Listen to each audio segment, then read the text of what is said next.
Hello जी, राम राम जी, कैसे हैं आप सब। शरावत रसोई में आपका फिर से एक बार स्वागत है।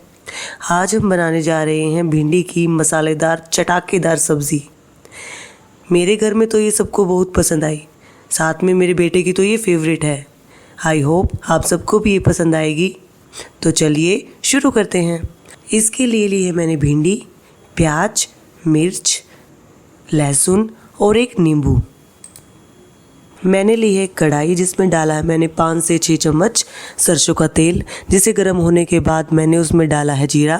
जीरा का हल्का ब्राउन होने के बाद हम इसमें डालेंगे अपनी लहसुन को हल्का सा ब्राउन करके हम उसमें डालेंगे अपनी कटी हुई सारी प्याज को हम अच्छे से मिक्स कर लेंगे और उसे जब तक चलाएंगे जब तक हमारी प्याज ब्राउन नहीं हो जाए। उसके बाद हम डालेंगे हरी मिर्च, नमक, धनिया पाउडर, हल्दी पाउडर, हल्की सी कलर के लिए लाल मिर्च, और इस मसाले को हम अच्छे से पका लेंगे 2 मिनट के लिए। उसके बाद हम डालेंगे उसमें अपनी कटी हुई भिंडी को हम अच्छे से मिक्स कर लेंगे ताकि उसका जो सारा मसाला है वो अच्छे से उसमें मिक्स हो जाए। उसे हम ढक के 10 से 15 मिनट के लिए धीमी आंच पर पकाएंगे।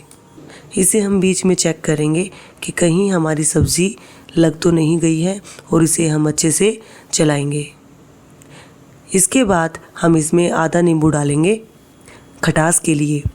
इसे हम फिर अच्छे से मिक्स करेंगे और 5 मिनट के लिए धीमी आंच पर इसको पकने देंगे और इसे लगातार चलाते रहेंगे। उसके बाद हम इसमें डालेंगे स्वाद के लिए आधा चम्मच चाट मसाला और फिर उसे हम अच्छे से मिक्स करेंगे। ये लीजिए, हमारी सब्ज़ी बनकर तैयार है।